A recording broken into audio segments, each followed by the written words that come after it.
Hi and welcome to Lesson 1 of Order Tags for WooCommerce. Introduction to Order Tags for WooCommerce.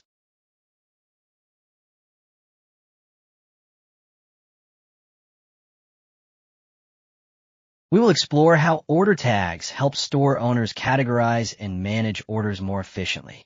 With this plugin, you can create order tags, which can be automatically or manually assigned to your orders. Simply go to WooCommerce and click on Order Tags. Here, you can manage order tags and create new ones. Write the name of the order tag, along with a description.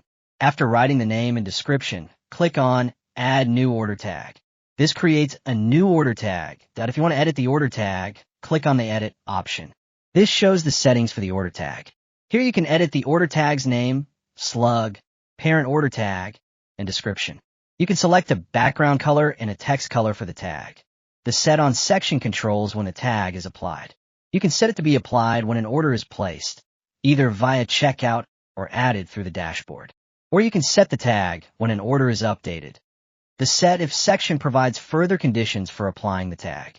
Options include setting the tag based on whether a coupon was used, a specific customer made the order, the number of orders a customer has placed, the customer role, the number of items in the order, item metadata, order status, order total, payment method, specific product, product category, product metadata, product tag, shipping method instance, or shipping zone. You can set tags based on all or any of these criteria. Set If mode lets you specify how these conditions are evaluated. If set to all, the tag will be applied only if all enabled conditions are met.